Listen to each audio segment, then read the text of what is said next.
Excretion हमारा process start हो चुका है, जिसमें हमने एक्सक्रीटरी सिस्टम और reason of the basis of क्या क्या वेस्ट निकाल रहे हैं उनके टाइप पढ़ लिए थे, एमोनोटॉलिक, यूटाइलिक और यूरिकोटाइलिक। और मैंने क्या पढ़ाया था कि हमें ना यूरिनरी सिस्टम की क्यों रिक्वायरमेंट है, मैंने आपको इतने टॉपिक्स करा दिए थे। अब हमने यूरिनरी सिस्टम एक्सक्रीटरी सिस्टम की डिटेलिंग भी कर ली थी, कौन से पार्ट से आता है। मेन मैंने आपको 4 पार्ट बताए थे। मैंने बोला था आज हम क्या पढ़ने वाले हैं, किडनी के डिटेल स्ट्रक्चर के बारे में। जो आपने एक्सक्रीटरी सिस्टम में देखे होंगे 2 पेयर्स ऑफ किडनी लगे पड़े रहते हैं, और आज हम उसी किडनी का थोड़ा डिटेल स्टडी करने वाले हैं, ठीक है। इधर देखो।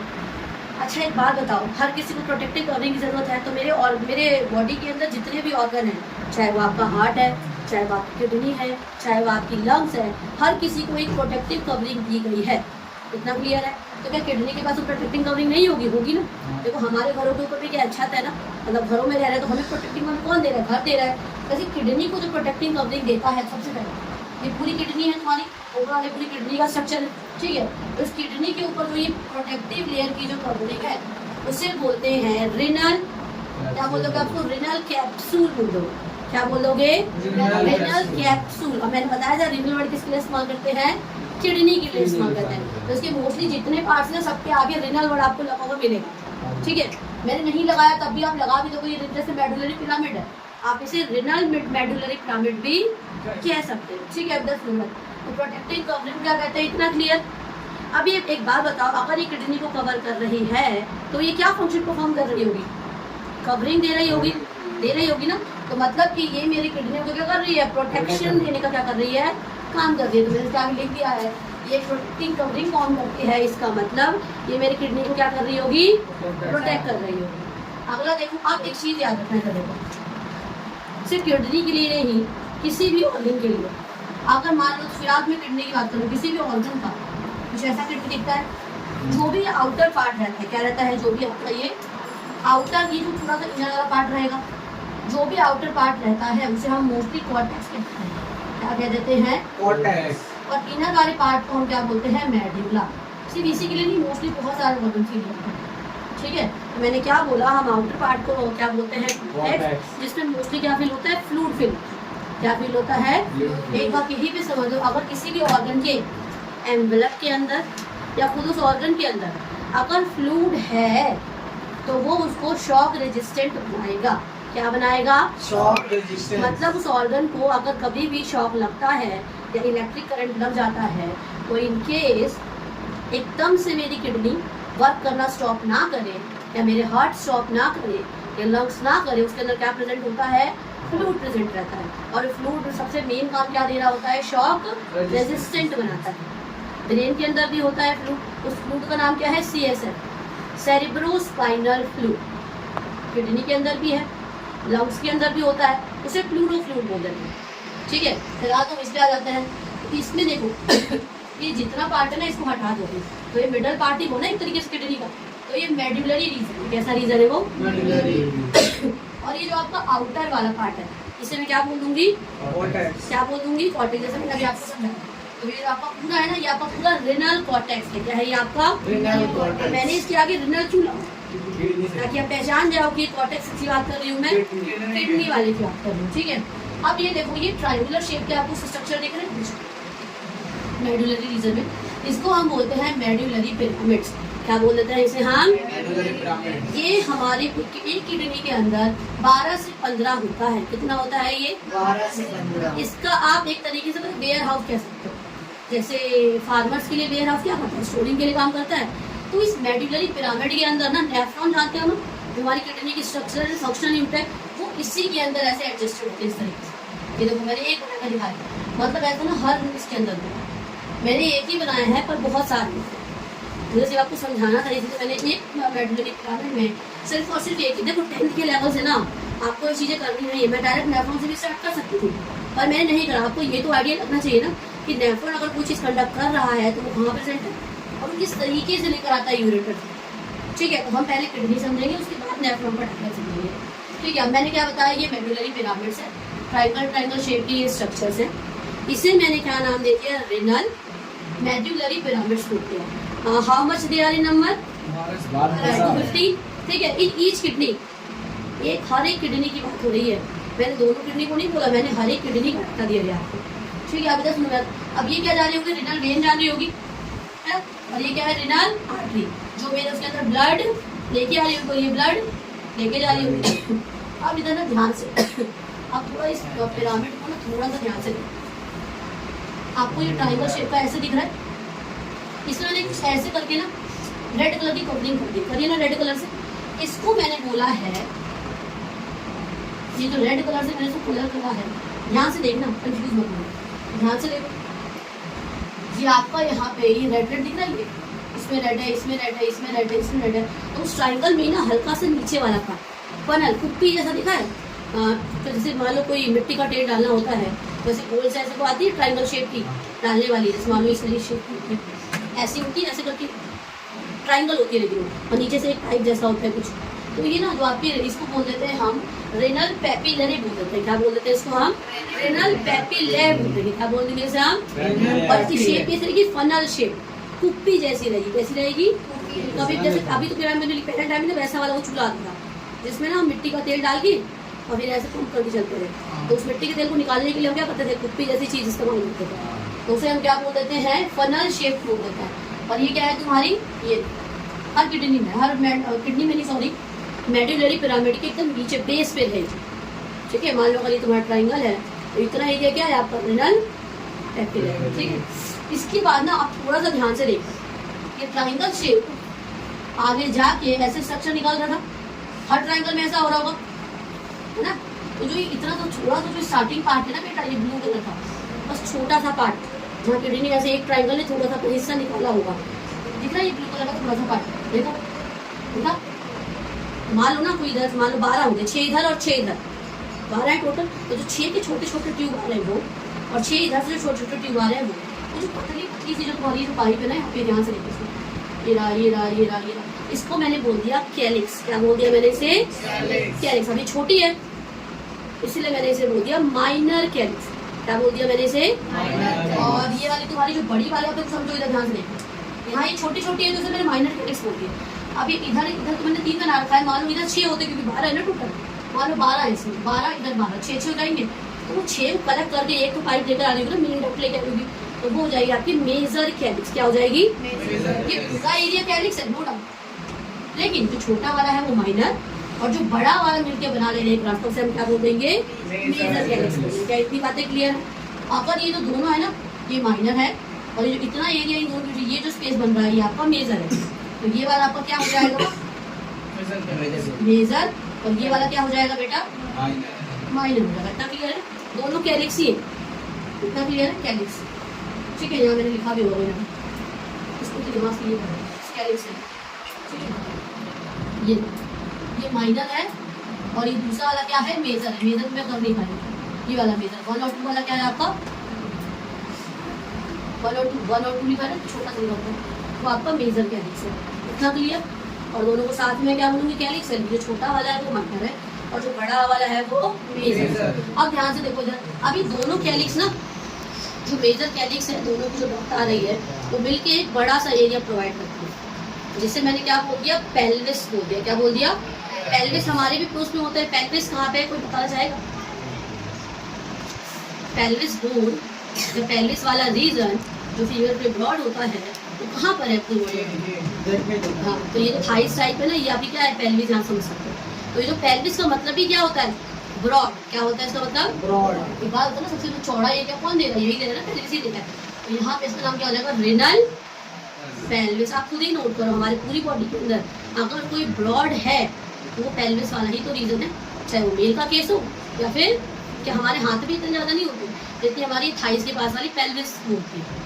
इतना क्लियर है? अभी तक देखो ध्यान से, minor calyx, major calyx, pelvis, इसके आगे जाकर इससे कनेक्ट हो जाएगी तुम्हारी वेन या आर्टरी से। पूरी बातें क्लियर है? फिर यहाँ से तुम्हारी क्या ये यूरेटर राइज कर जाती है, करती है ना। तो ये वेन और आर्टरी ना, ये तो अंदर तक जा रही है, इससे तो कोई रोल ही नहीं है। तो पेल्विस है ना, कहाँ से स्टार्ट हो जाएगा? यूरेटर से। इससे मिल जाएगा जाके, तो आपको पता है 2 यूरेटर होते हैं, आगे जाके किससे मिलते हैं? यूरिनरी ब्लैडर से, जहाँ पे शेप शो होती है। फीमेल के केस में वो यूरेथ्रा से बाहर निकल जाता है, और मेल के केस में कहाँ निकल जाता है? पेनिस वाले रीजन से बाहर निकल जाता है। ठीक है, अब ना ये डायग्राम पूरा क्लियर अच्छे से एकदम। ठीक है, तो एक बार और रिकॉल कर लो, ये ऊपर ही कंप्लीट रेनल एंगल है, ये जो पिरामिड जैसे है ये क्या है आपके मेडुलरी पिरामिड। इसके अंदर जो ये आपको फेस जो दिख रहा है आपको फनल शेप का, इसे मैंने बोल दिया रेनल पैपिल, ठीक है। इसके बाद जो आपका ये छोटे छोटे से जो निकल है ये माइनर कैलिक्स है। फिर सारे माइनर कैलिक्स मिलके दो टप बनाते हैं, जिसे मैंने क्या बोल दिया मेजर कैलिक्स। उसके बाद ये दोनों जो आपकी कैलिक्स है मेजर कैलिक्स है वो एक ब्रॉड रास्ता प्रोवाइड करेगी, जिसे मैंने क्या नाम दे दिया रेनल पेल्विस नाम दे दिया। उसके बाद ये किससे कनेक्ट हो जाएगा यूरेटर से, यूरेटर आगे जाके किससे मिल जाएगा यूरिनरी ब्लैडर से। फिर यूरिनरी ब्लैडर आगे जाके किससे निकालेंगे वेस्ट। फीमेल के केस में किससे निकलता है यूरेथ्रा से, और मेल के केस में पेनाइल रीजन से, ठीक है। अब इतनी बातें आपको क्लियर हो गई अच्छे से एकदम, ठीक है। अब इधर देखो ध्यान से, एक किडनी की अगर बात करी जाए तो किडनी की लेंथ कितनी होती है 10 से 12 सेंटीमीटर, ब्रेथ कितनी रहेगी 5 से 7 सेंटीमीटर, और उसकी थिकनेस से आप क्या समझते हैं, हाँ जो भी उसकी मोटाई एक तरीके से कह सकते हो वो कितनी है 2 से 3 सेंटीमीटर। ये डाटा आपको आना चाहिए, याद करने के लिए अच्छा है, कंसेप्चुअल वाले मामले में ये चीजें अच्छी है। अब ना मैंने एक सिक्वेंशियल ऑर्डर लिखा है, मैंने 4 आपको बताया था ना, पहले मैंने बताया था किडनी, फिर मैंने बताया था यूरेटर, फिर मैंने बताया था यूरिनरी ब्लैडर, फिर मैंने बताया था यूरेथ्रा। और किडनी से भी पहले यूरेटर का बताया था, उससे पहले ये पूरी किडनी तो कवर करती है। कौन कवर कर रहा है यहाँ से यहाँ तक पूरी किडनी करके, देखो ध्यान से रीजन है किसके अंदर एक्चुअली। तो जो मैंने पहले ना जो किडनी बताई थी ना, वो किडनी भी अभी अंदर में ब्रांचेस में डिवाइडेड है, वो आपको पता होना चाहिए। अगर 1 नंबर के क्वेश्चन में फ्लो ऑफ जो भी यूरिन आ गया चाहे कुछ भी ऐसा आ गया, तो आप किडनी से मत स्टार्ट करो। अगर आपको इतना अच्छा बनाना है तो आप यहाँ से स्टार्ट करोगे, ठीक है। यहाँ से करोगे तभी नंबर मिलेगी, और यहाँ से करोगे तो अलग इंप्रेशन पड़ेगा, ठीक है, क्योंकि कुछ यूनिवर्सिटी दिखी। अब इधर देखो, पहले क्या था रेनल पिरामिड, पहले इसके अंदर आया होगा, फिर कहाँ गया होगा बताओ मुझे, पैपिले में गया होगा, ये रहा पैपिले, फिर minor calyx, major calyx, pelvis, फिर कहाँ गया होगा यूरेटर में, उसके बाद यूरिनरी ब्लैडर, और फिर यूरेथ्रा से बाहर हो गया होगा। आप यूरेथ्रा और स्लैश डाल के ना ठीक है, नहीं भी करोगे तो कोई दिक्कत नहीं है। तो बताओ बिना देखे सीक्वेंस रिपीट करें वो, पहले क्या था रेनल, फिर उसके बाद क्या था रेनल, उसके बाद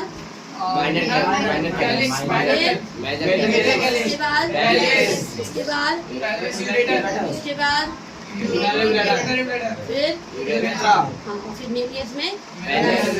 तो एक बार ना फटाफट पहले क्या आ गया आपका renal pyramid, renal papillae, minor calyx, major calyx, pelvis, उसके बाद ureter, urinary bladder, and then the last one is urethra in the case of female, but in case of male it's the penile region from where the sperm and the urine comes out, ठीक है। देखो female के case में ना ये जो area है जो भी मतलब जो भी सेपरेशन करा गया है, फीमेल के केस में यूरेथ्रा से यूरिन बाहर आता है, लेकिन मेल के केस में पेनिस से, ठीक है, क्या आता है बाहर स्पर्म भी आएगा, और वही कॉमन रास्ता है किसके लिए यूरिन को भी बाहर निकालने के, ठीक है। इतना क्लियर है। देखो हमने ये तो पढ़ लिया कौन सी चीजें कहाँ से जाती है। अब ना एक बार ना ये आर्टरी और वेन वाला देख रहे हैं, ठीक है, कि अगर नेफ्रॉन तक कोई भी चीज जा रही होगी, अगर ब्लड के अंदर एज अ वेस्ट यूरिया अपना था तो नेफ्रॉन तक तो पहुंचेगा ना, तभी तो नेफ्रॉन में ब्लड जाएगी ना, वहाँ तो समझो क्या होता है। मैंने बताया था जो मेन चीज रेखा था वो बात है आपकी ऑटा थी ना, ऑटा से कोई किसमें टूटे होगी आर्टरी में, आर्टरी इसमें टूटता है आर्टियोल्स में, फिर आर्टियोल्स आगे किसमें टूट जाएगा बेटा कैपिलरी, तो ये कैपिलरी आगे तो बांट क्या बनाएगी फिर से। अब वेन के लिए देखो, वेना केवा, फिर क्या था तुम्हारा वेन, फिर वेन्यूल, ये भी आ जाएगा क्या बनाएगी फिर से कैपिलरी बनाएगी। तो सीक्वेंस तो वही रहेगा। अभी तो मैंने यहाँ सिर्फ आर्टरी रेनल वेन बना रखी है, मतलब अभी मैं इस वाले लेवल पे हूँ और इस वाले लेवल पर हूँ। इससे पहले भी तो एक कोई मेन ऑटा होगी ना, आप समझे हुआ क्या होगा, जो भी मेन वेना केवा होगी उससे बहुत सारी आर्टरी निकली होगी, एक आर्टरी गई किडनी के पास, तो मैंने उस आर्टरी को क्या नाम दे दिया रेनल आर्टरी नाम दे दिया, और जो वेन किडनी से आ रही थी उसे मैंने क्या नाम दे दिया, वो आगे जाकर कंबाइन कर जाएगी ऑटा के साथ। लंग्स से भी तो कोई ना कोई वेन गई होगी, लंग्स के पास भी तो कोई ना कोई आर्टरी गई होगी। तो ये चीज समझो, अगर कोई ब्लड आता है पहले ऑटा के अंदर से कोई अगर किडनी के पास थी तो मैंने उस आर्टरी को क्या नाम दे दिया रेनल आर्टरी नाम दे दिया। अब ये आर्टरियोल जाके टूटेगा, उसके सेल्स तो बहुत सारे हैं, क्यों मेडुलरी पिरामिड की कमी है, उसके अंदर क्या नेफ्रॉन्स की कमी है, मिलियंस ऑफ नेफ्रॉन्स है कि नहीं है, तो ये आर्टरियोल पहले टूटेगा, फिर ये आर्टरियोल और भी टूटेगा, समझ रहे हो। जितने मेडुलरी पिरामिड है पहले उतने आर्टरियोल्स में टूटेगा, उतने रेनल आर्टरियोल्स बनेंगे, उसके बाद जाके आपके उतने ही रेनल क्या बनेंगे, कैपिलरीज बन जाएंगे। जितने नेफ्रॉन रहेंगे उतने में ही क्या हो जाएगा, वो कैपिलरीज में टूट जाएगा, समझ गए। अब ये क्या करेगा, उसके आगे देखेंगे, अभी नेफ्रॉन ये ना यहाँ से कनेक्ट हो जाएगा, मैं आपको पढ़ाऊंगी इसमें। अगर मैं आपको एक छोटा सा ग्रुप डायग्राम बना के दिखाऊँ ना, तो अगर ये आपका मान लो ये मान लो आपका अगर नेफ्रॉन है, तो यहाँ से ना एक ऐसी आती है, ये आर्टरी आ गई, ठीक है, और इधर से ये वेन लेके चली गई, तो ये है आपकी आर्टरी, जिसे हम बोलते हैं एफरेंट आर्टरियोल। इसके यहाँ पे क्या, यहाँ पे कैपिलरीज में टूटेगा, तो आर्टरियोल तो आ गया, अब यहाँ पे ना बहुत सारी कैपिलरीज में टूट जाएगा, और यहाँ से क्या जाता है, इफरेंट आर्टरियोल से उठा चलता है वापस चला जाता है। और जैसे वेन कहाँ गया, वेन ना इसके ऐसे आसपास यहाँ पर ठीक है, और आर्टरी जैसे आएगी और ऐसे चली, काम की चीजें तो देनी है ना इसमें, और जो वेस्ट रहेगा वो यहाँ पे थोड़ा ना काम है, वेन का काम तो यहाँ पे रहेगा, तो अब कोई भी चीज है यहाँ से यहाँ यहाँ यहाँ यहाँ यहाँ तो यहाँ पे आगे इकट्ठा हो जाएगा, इतना समझ आ गया, यही था मेरा। तो मान लो आपका ये आती कोई ब्लड आ रहा है, तो पहले वो वटा कोई मेन वटा से ब्लड आया होगा, अगर वो किडनी के पास हो रहा है तो मैंने उस आर्टरी को क्या नाम दे दिया, रेनल आर्टरी। लंग से पास जा रहा होगा तो इसको लंग आर्टरी बोल दी, ठीक है, या प्लूरल आर्टरी बोल दी, ठीक है। अब इधर कोई अगर दिल के पास जा रहा है तो कार्डियक आर्टरी, ठीक है। अब इधर से किसमें आर्टरियोल्स में, हर ऑर्गन के पास कुछ ना कुछ सेक्शंस होंगे जिसमें जाके वो आर्टरियोल में टूट जाएगा, और कुछ पे सेल्स होंगे वहाँ पे उसमें टूटेगा, कैपिलरी में टूट जाएगा। कैपिलरी में तो पता क्या होता है कि पूरा ना अच्छे से ना सेल को वो चीजें मिल जाए, इसीलिए वो कैपिलरी में क्या करता है, ठीक है। तो हमने पढ़ लिया किडनी का डिटेल स्ट्रक्चर पढ़ लिया, हम क्या पढ़ने वाले हैं, नेफ्रॉन के डिटेल स्ट्रक्चर के बारे में। मैंने बोला था ना ऑटा से आर्टरी, रेनल आर्टरी में आई होगी, रेनल किडनी के पास मैंने क्या नाम दे दिया, रेनल आर्टरी, फिर वो आर्टरियोल में टूटी होगी, फिर जाके वो कैपिलरी में टूटेगी। अब वही देखना है कि पहले से नेफ्रॉन समझते हैं, फिर इसका ये ब्लड सप्लाई वाला सिस्टम भी देखेंगे, कैसी चीजें जा रही है, कहाँ जा रही है, कैसे फिर यूरिया बनेगा, यूरिन बनेगा, कैसी चीजें बनेगा, आप समझते हैं। देखो सबसे पहले आपको ये दिख रहा है, ये कप जैसा स्ट्रक्चर दिख रहा है ऐसे खुला हुआ, इसे हम बोलते हैं बोमेन्स कैप्सूल। क्या बोलते हैं इसे हम, बोमेन्स कैप्सूल। जो आपको ये कप लाइक स्ट्रक्चर दिख रहा है, इसे मैंने क्या नाम दे दिया, बोमेन्स कैप्सूल। अभी कप जैसे स्ट्रक्चर के बाद ना ऐसे हल्की सी ना कॉइलिंग है स्टार्टिंग में, दिख रही है आपको, इसको मैंने बोल दिया पीसीटी। क्या बोल दिया मैंने इसे, पीसीटी। पीसीटी की फुल फॉर्म क्या है, प्रॉक्सिमल कॉन्वोल्यूटेड ट्यूब्यूल, ठीक है। अब ये पीसीटी के बाहर एक यहाँ पे ना एक मोटा सा सेगमेंट आ रहा है, फिर यहाँ पे ना ये पतला सा सेगमेंट आ रहा है, ध्यान से देखो, पहले आपका बोमेन्स कैप्सूल आया, उसके बाद ये हल्की सी कॉइलिंग, ठीक है, जिसको मैंने नाम दे दिया पीसीटी, एंड देन आपका एक ही थिक सेगमेंट आ रहा है, क्या आ रहा है, एक मोटा सा सेगमेंट आ रहा है, उसके बाद एक पतला सा सेगमेंट बन गया, देखो यहाँ से चौड़ा हुआ है, मोटा हुआ है, फिर यहाँ से पतला हो गया थे। अब इसने पूरी ऐसे करके ना एक ऐसे मतलब एक लूप बन रहा है, एक तरीके से क्या बन रहा है, एक लूप। क्या होता है, कोई चीज स्टार्ट हो रही है फिर ऐसे गोल एकदम राउंडिश ऐसे चले जा रहा है, तो पहले आपका है बोमेन्स कैप्सूल, फिर पीसीटी, फिर यहाँ पे थिक सेगमेंट, फिर थिन सेगमेंट, पूरी लूप बन गई, फिर से थिन सेगमेंट, थिक सेगमेंट, और फिर से आपके लास्ट पार्ट फिर से कॉइलिंग होने से मैंने क्या बोल दिया, टीसीटी। टी का मतलब क्या है, डिस्टेंस, टी का मतलब क्या है, distance, C for convoluted and T for again tubule, ठीक है। तो पीसीटी की फुल फॉर्म क्या है, proximal convoluted tubule, and the full form of PCT is distance convoluted tubule. अब मैं आपको एक बात बताऊं, प्रॉक्सिमल का मतलब क्या होता है, पहले, प्रॉक्सिमल मतलब क्या आता है, पहले, और डिस्टेंस मतलब आता है पीछे या एकदम लास्ट में, ठीक है। तो पीसीटी नाम क्यों दिया, क्योंकि ये पहले आ रहा है, और डीसीटी नाम क्यों दिया, क्योंकि ये कहाँ आ रहा है, एकदम नेफ्रॉन के एकदम लास्ट पार्ट या एकदम एंड पार्ट पे है। इतनी बातें क्लियर। उसके बाद अब यहाँ से जाके आपका डीसीटी कलेक्ट हो जाता है एक ये पाइप टाइप स्ट्रक्चर से, जिसे मैं क्या बोल देती हूँ, कलेक्टिंग डक्ट बोल देती हूँ। क्या बोल देती हूँ, कलेक्टिंग डक्ट। इतना क्लियर है। अब ये देखो ध्यान से, एक और बात, ये सारे आपके नेफ्रॉन के पार्ट है, और हम कलेक्टिंग डक्ट को अभी 10th में तो कह देंगे कलेक्टिंग डक्ट पार्ट है, लेकिन जैसे ही आप 11th में जाओगे आपको कहेंगे कलेक्टिंग डक्ट ना नेफ्रॉन का पार्ट नहीं है।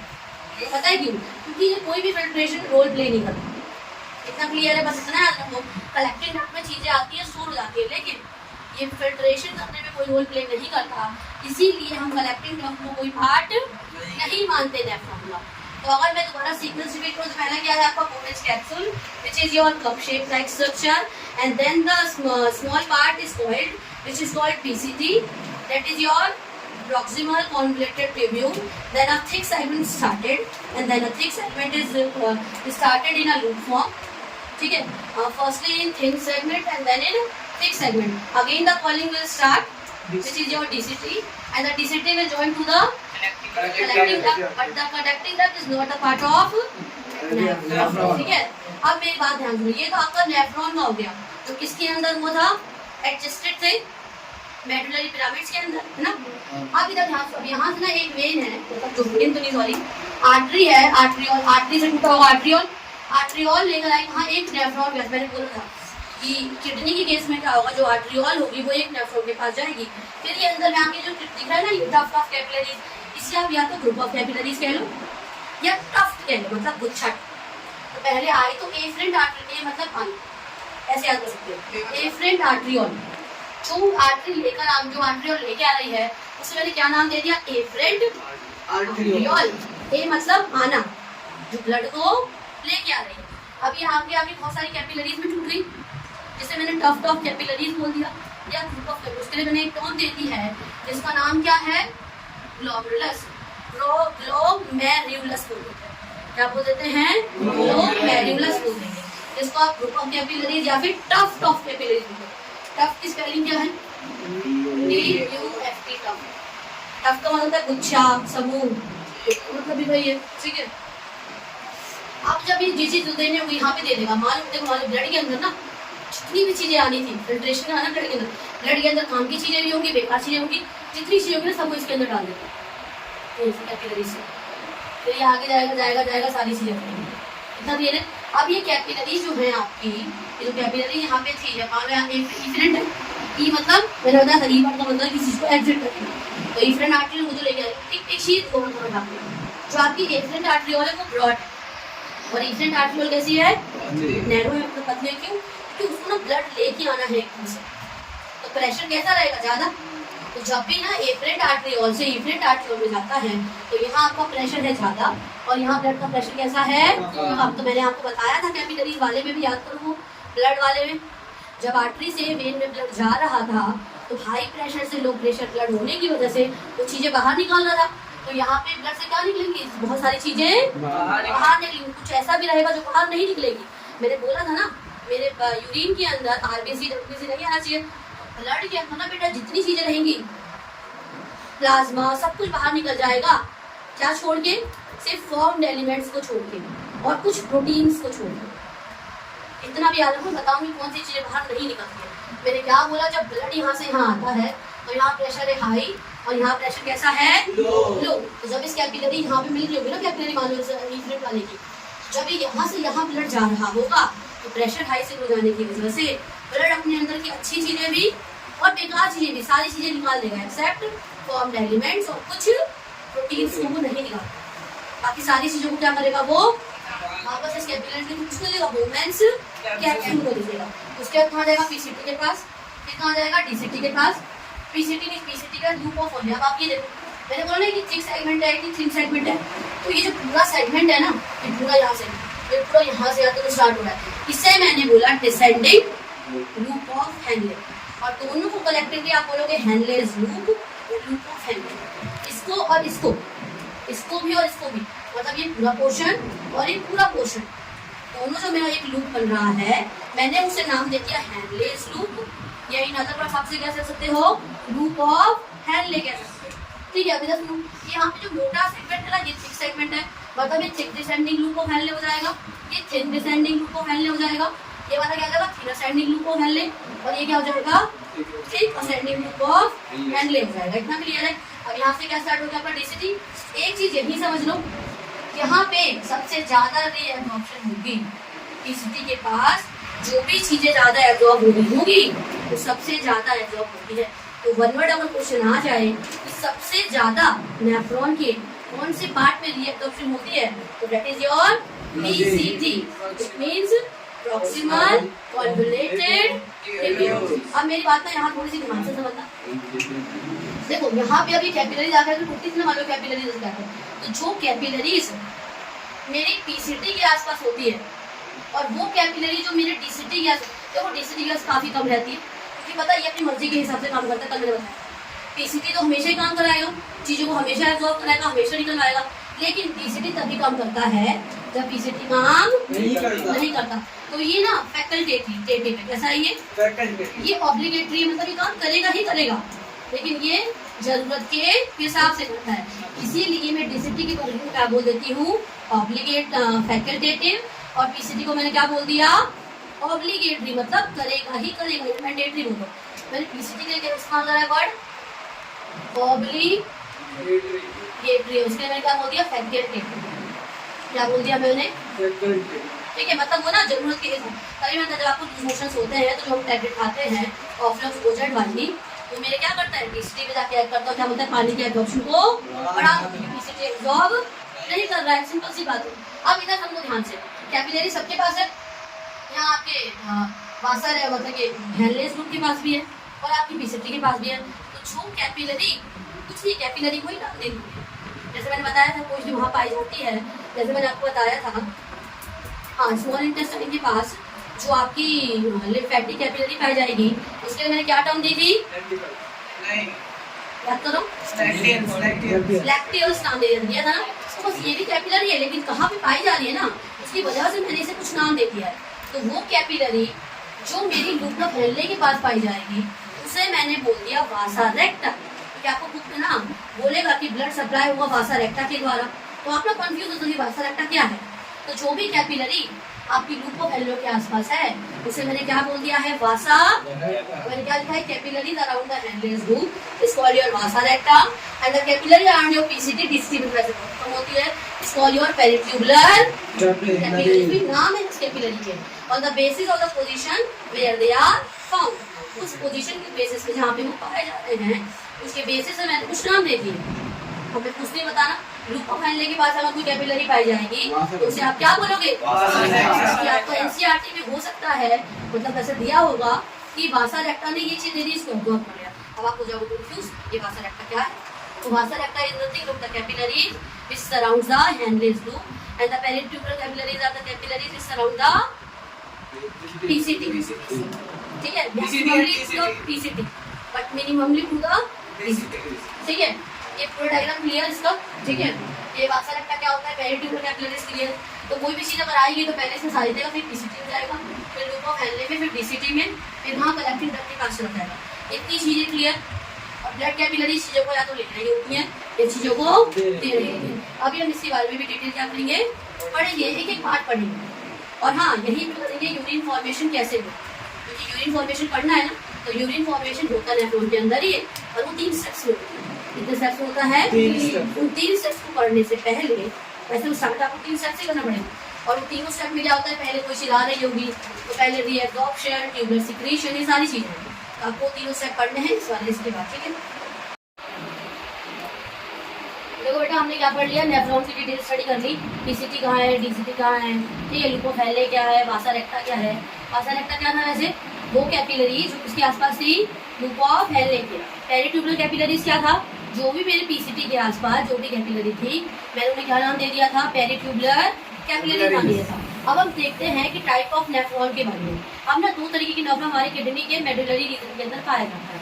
तो कौन से हैं, आपका पहले का नाम क्या है, शॉर्ट कॉर्टिकल नेफ्रॉन। शॉर्ट बोला गया है इसमें, आपकी जो लूप ऑफ हेनले है ना वो छोटी होती है, इसीलिए मैंने क्या नाम दे दिया इसको, शॉर्ट कॉर्टिकल नेफ्रॉन बोल दिया। इसका नाम क्या है, जक्स्टा, जुक्स्टा मत पढ़ना, जक्स्टा मेडुलरी नेफ्रॉन। तो first one is your short cortical nephron and the another one is your juxta medullary nephron. Why we call the short cortical nephron as short? Because the loop of Henle is small in length. इसीलिए हम उसे क्या बोल देते हैं, short cortical nephron.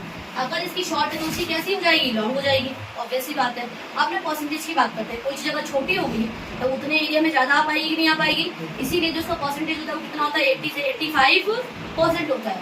और इसके अगर परसेंटेज की बात करूँ तो ये कितना है, 15 to 20%। अब इधर देखिए, अगर इसका लूप ऑफ हेनले छोटा है और इसके आसपास ही कैपिलरी को हम क्या बोल देंगे, वासा रेक्टा, तो क्या वासा रेक्टा ज्यादा डेवलप रहेगी, सपोज करो अगर ये इतना छोटा सा हेड है, हमको पहले इतना ये तो कितनी क्या वासा डक्ट आ जाएगी, क्या डेवलप्ड आ पाएंगी, पूरी तरह खुल के आ पाएंगी, नहीं आ पाएंगी।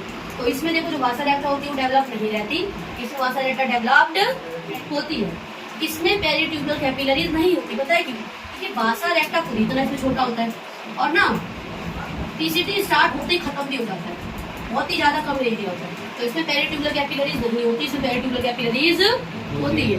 ठीक है, तो ये आपका छोटा सा एक माइनर मतलब थोड़ा मेजर डिफरेंस कह सकते हो। अगर दो तरीके के नेफ्रॉन पाए जाते हैं, first one is your short cortical nephron and the second one is your, ठीक है, how much what our the percentage of short cortical nephron, 80 to 85%. And what is the percentage of your juxtamedullary nephron? 10 to 15%. ठीक है, why we call the short cortical nephron as short? Because the loop of Henle is small in length, but the loop of Henle is large in length in juxtamedullary. अच्छा, what about the loop of Henle? Is it large or small in perid? क्या ये छोटी होती है, बड़ी होती है? Juxta वाले में बड़ी होती है, इस वाले में छोटी होती है।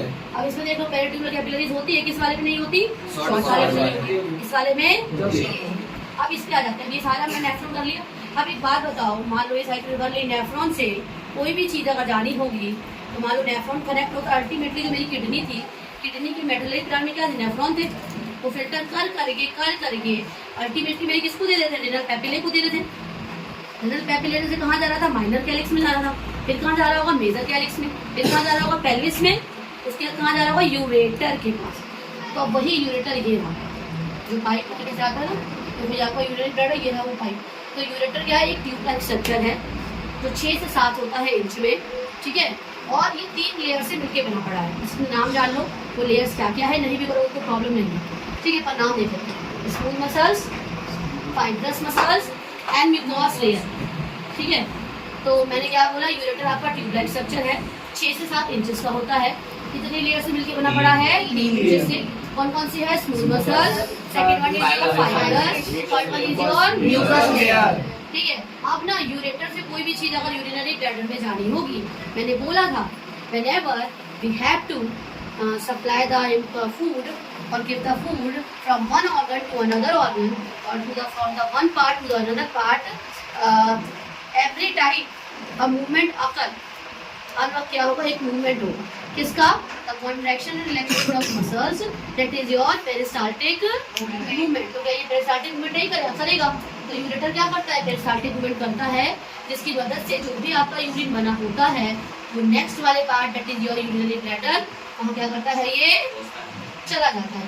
अब यूरिनरी ब्लैडर ना एक मस्कुलर स्ट्रक्चर है, कैसा स्ट्रक्चर है? इसको देखो तो यूरिनरी ब्लैडर कुछ इस तरीका देखने को मिलता है, ठीक है। अब ना इसके अंदर यूरिनरी ब्लैडर है, उसके अंदर ना एक ऐसी मसल्स होगी थिक, जैसे हम बोलते हैं डेट्रूसर मसल्स। क्या बोल देते हैं हम इसे? डेट्रूसर। पता है यही मसल्स कॉन्ट्रैक्ट और रिलैक्स करती है, जिसकी वजह से मान लो ये फुल हो गया, सिग्नल देना होगा तो यही मसल सिग्नल देती है, अगर आउट भी कराना होगा तो यही मसल्स कॉन्ट्रैक्ट और रिलैक्स करती है। जो आपको सुना था कि हमें यूरिनरी ब्लैडर से एक सिग्नल मिलता है, वो सिग्नल ओरिजिनेट कौन कराता है? डेट्रूसर मसल्स कौन कराती है? अभी देखो ये यूरेटर नहीं, ये यूरेटर, ये यूरेटर ना, अब देखो एक बात को, यूरेटर कहीं ना कहीं जाकर तो अंदर से मिल रहा होगा यूरिनरी ब्लैडर से। तो मैंने ना उसको समझाने के लिए वो इस तरीके से ऐसे आ रहा होगा, यहाँ पे ना हमें ऐसे डॉट दिखता है, लेकिन वो डॉट पता है एक पाइप निकली हुई है एक तरीके से, तो किसकी है? यूरेटर की। तो है मैंने डॉटेड बनाया, आपको विजिबल नहीं होगा, वो अंदर किसी मालूम किसी बलून के अंदर कोई पाइप से या किसी सैंड की बॉल के अंदर, किसी चिकनी मिट्टी की बॉल के अंदर कोई पाइप घुसा होगा, तो आपको पाइप दिखेगी अंदर, दूसरी दिखेगी ना, बट वो अंदर तो वही है। तो यूरेटर भी ऐसे अंदर है, तो यहाँ पे एक ऐसा डॉट और यहाँ पे डॉट होगा जो निकाल के लिख रहा। तो ये ना एक ट्राइगोन स्ट्रक्चर बना है, ये बना हुआ नहीं होगा, बट मैंने यहाँ पे रिलेट करने के लिए ट्राइगोन स्ट्रक्चर बनाते हैं। तो ये तीनों डॉट उनके क्या देते हैं? Trigon structure. और ये बचा हुआ पूरा पार्ट नहीं, पूरा ये इसको बोलते हैं बॉडी, क्या बोलते हैं? बॉडी। तो ये आपकी पूरी क्या है? यूरिनरी ब्लैडर, ठीक है। उसके बाद ये कौन सी मसल्स है? डेट्रूसर मसल्स, जो क्या करती है? सिग्नल भी देती है कि यूरिनरी ब्लैडर फुल हो गया है, इसे बाहर निकालो। और दूसरी क्या? कॉन्ट्रैक्ट और रिलैक्स करके सारी चीजें किसके अंदर डाल देती है? यूरेथ्रा में पास आउट करता है। मैंने बोला था जब भी कोई चीज एक ऑर्गन से दूसरे ऑर्गन में जाती है वहाँ आपको क्या मिलेगी? स्फिंक्टर्स मिलेंगे। क्या मिलेंगे? स्फिंक्टर्स। तो यहाँ पे स्टार्टिंग में अभी यूरेथ्रा स्टार्ट हो गया ना, तो स्टार्टिंग वाले यूरेथ्रा को इंटरनल, यूरेथ्रल स्फिंक्टर और बाहर वाले को क्या बोल देंगे, एक्सटर्नल यूरेथ्रल स्फिंक्टर। अब देखो यहाँ से यहाँ पे तो आपका कंट्रोल नहीं हो सकता, तो ये वाले जो स्फिंक्टर होते हैं ये इनवॉलेंट्री होते हैं, और जो ये निकालने वाले होते हैं वो कैसे होते हैं, वॉलेंट्री, हमारे कंट्रोल में होता है। हम एक लिमिट तक उसे कंट्रोल कर सकते हैं, वॉशरूम को बताओ कर सकते हो नहीं कर सकते हो। अब ना ये तो फीमेल का होगा, मेल में भी तो यही होगा। मेल के केस में पेनिस वाले रीजन को ले लो तो कोई भी तो कंट्रोल कर सकते हैं ना उतने एरिया तक, मतलब पीनस वाले उस वाले में भी जो आपका एक्सटर्नल पेनाइल स्फिंक्टर होगा उसे हम क्या कर पा रहे होंगे, इनवॉलेंट्री होगा, और जो इंटरनल वाला होगा वो कैसा हो जाएगा, इनवॉलेंट्री हो जाएगा। ठीक है, अब यूरेथ्रा में देखो अंदर वाला इनवॉलेंट्री है, बाहर वाला कैसा है, वॉलेंट्री। ये सारी चीजें क्लियर। ठीक है, मसल्स क्या होती है, कहाँ पे है, क्लियर। ठीक है, अब जो आपका यूरिनरी ब्लैडर है ये यूरिन को स्टोर करता है, और इसकी शेप कैसी है, इन्वर्टेड। इन्वर्टेड मतलब होता है उल्टा, और पियर मतलब नाशपाती। अगर वो नाशपाती कुछ ऐसे दिखता है देखने में खाने वाला, अब उसको उल्टा करके देखो, ऐसे ही दिखेगा देखने में। तो इसकी शेप देखो, कभी भी ना बायोलॉजी में शेप को ऐसे ही करता है, बीन जैसी है, किडनी को बीन जैसी बोल देते हैं, मतलब खानों की ना चीज से ही रिलेट करते हैं, हर ऑर्गन के लिए। ठीक है, तो यहाँ पता है ब्रेन को क्या करते हैं कि ना वॉलनट लाइक या अखरोट जैसा है, ब्रेन को ऐसे रिलेट करते हैं। तो क्या करोगे, इसको नाशपाती बना दिया, ब्रेन को अखरोट बना देते हैं। ठीक है, किडनी को कहते हैं राजमा जैसा है, बीन जैसा है।